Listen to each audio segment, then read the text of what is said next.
আসসালামু আলাইকুম ওয়া ৰাহমাতুল্লাহি ওয়া বাৰাকাতুহু। হযৰতে আয়েশা সিদ্দিকা ৰাদিয়াল্লাহু তাআলা আনহাৰ পৰা বৰ্ণিত ৰাসূল আকৰাম সাল্লাল্লাহু আলাইহি ওয়াসাল্লাম কইছে যে সম্পূৰ্ণ ইমানদাৰ মুমিন এজন যিজন অতি চৰিত্ৰবান আৰু নিজৰ স্ত্ৰীৰ লগত অতি মৰমিয়াল হয়। তেৱে হৈছে সম্পূৰ্ণ পৰিপূৰ্ণ ইমানদাৰ আৰু মুমিন যিজনৰ চৰিত্ৰ অতি ভাল হয়, যিজনে চৰিত্ৰবান হয় আৰু নিজৰ স্ত্ৰীৰ লগত মৰমিয়ালৰ সৈতে কথা বতৰা পাতে। এতিয়া আমাৰ সমাজত দেখা যায় আপুনি মই কিমান ভাল, আপোনাৰ পত্নীৰ ওচৰত যদি সোধা যায় তেনেহলে আপুনি কিমান ভাল আৰু কিমান বেয়া আপোনাৰ পত্নীয়ে গম পায়, আৰু এই কথাখিনি আপোনাৰ পত্নীয়ে সম্পূৰ্ণ কৈ দিব যে আপোনাৰ মোৰ গুণ ব্যৱহাৰ চৰিত্ৰ কেনেকুৱা আপোনাৰ মোৰ পত্নীয়ে বুজি পায়। সেয়েহে আল্লাহৰ ৰাসূল সাল্লাল্লাহু আলাইহি ওয়াসাল্লাম কৈছে যে তোমালোকে নিজৰ স্ত্ৰীসকলৰ লগত সুন্দৰভাৱে মৰমৰ সৈতে কথা বতৰা পাতিবা, অৰ্থাৎ তেওঁলোকৰ ওচৰত মৰমিয়াল হ'বলৈ কৈছে আল্লাহৰ নবীয়ে। এতিয়া আমাৰ সমাজত দেখা যায় বহুত স্বামীয়ে নিজৰ স্ত্ৰীক এনেকুৱাকৈ মাৰ ধৰ কৰে যাৰ কাৰণে সিহঁতে তালাক ল'বলৈ বিচাৰে। আমাৰ একাংশ ব্যক্তি আছে যিসকলে নিচাহত থাকি জুৱা খেলি মদ পান কৰি নিজৰ পত্নীৰ ওচৰত অত্যন্ত মাৰধৰ কৰে, যাৰ কাৰণে সেই পত্নীয়ে সেই স্ত্ৰীয়ে বৰদাস্ত কৰিব নোৱাৰে, সেইখন ঘৰৰ পৰাই সেই সংসাৰ ভাঙি তালাক বিচাৰে। কাৰণ এটাই যে সেই স্বামীয়ে নিজৰ স্ত্ৰীৰ ওপৰত মৰমিয়াল নহয়, খঙাল হয়। আল্লাহৰ নবীয়ে এইটো মানা কৰিছে তোমালোকে নিজৰ স্ত্ৰীসকলৰ ওচৰত মৰমিয়াল হবা। এতিয়া আপোনাৰ মোৰ সমাজত দেখা যায় যে আপুনি মই কিমানখিনি মৰমিয়াল।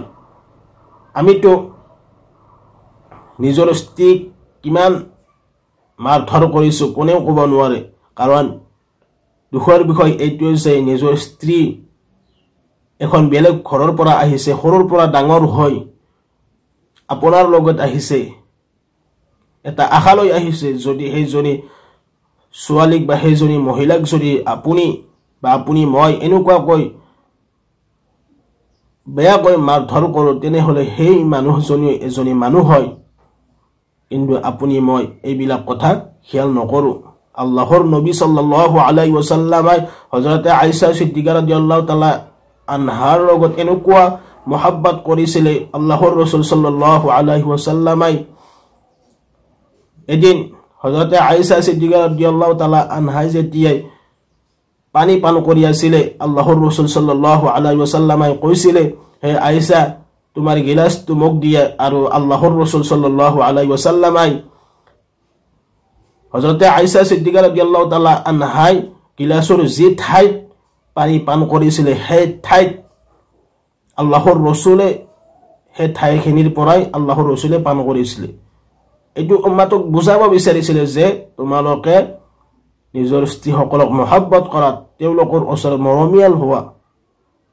এতিয়া আপুনি মই কিমানখিনি ভাল আপোনাৰ স্ত্ৰীয়ে কৈ দিব। যদি কোনোবা মহিলাক সোধা যায় যে আপোনাৰ স্বামীয়ে কেনেকুৱা, ভাল নে বেয়া, তেওঁ সম্পূৰ্ণ কথা কৈ দিব।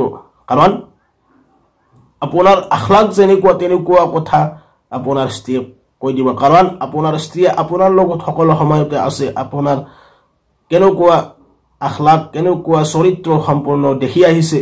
যদি ভাল ভাল বুলি ক'ব, যদি বেয়া বেয়া বুলি ক'ব। সেয়েহে আমি যাতে নিজৰ চৰিত্ৰ ভাল কৰোঁ আৰু আমাৰ স্ত্ৰীসকলৰ লগত যাতে আমি মৰমিয়াল হওঁ, তেওঁলোকক যাতে অত্যাচাৰ নকৰোঁ, তেওঁলোকক যাতে মাৰধৰ নকৰোঁ, এইটো আল্লাহৰ নবীয়ে মানা কৰিছে। আমাৰ সমাজত একাংশ ব্যক্তিয়ে এনেকুৱা দেখা যায় যিসকলে ভাত বনোৱাতে যদি কেতিয়াবা বেয়া হয়, তৰকাৰী কেতিয়াবা যদি বেয়া হয়, সেই তৰকাৰী বেয়া হোৱাৰ বাবে এনেকুৱাকৈ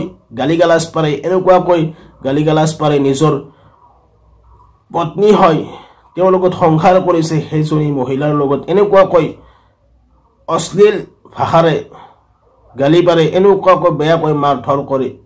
ক'বলৈ ভাষা নাই আমাৰ সমাজত এইবিলাক দেখি আহিছো হেয়েহে আপুনি মই যাতে আমি হুঁচিয়াৰ হওঁ আমি যদি প্ৰকৃত মুমিন হ'ব বিচাৰো তেন্তে আপুনি মই চৰিত্ৰবান হ'ব লাগিব আখলাকৱালা হ'ব লাগিব আৰু নিজৰ স্ত্ৰীৰ ওচৰত মৰমিয়াল হ'ব লাগিব সিহঁতৰ ওচৰত যেন আমি খঙাল নহওঁ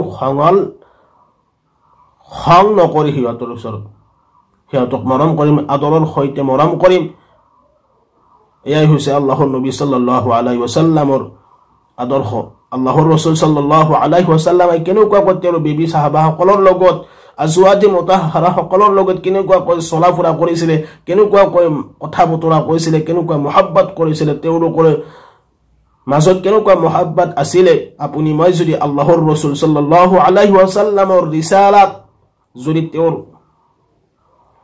জীবনে আমি এবাৰ পঢ়ি চাও তেতিয়া আমি নিশ্চয় বুজিব পাৰিম হেজন ৰাসূল আকৰাম সাল্লাল্লাহু আলাইহি ওয়াসাল্লামৰ এই হাদিসৰ ওপৰত আমল কৰাৰ তৌফিক দান কৰক আমিন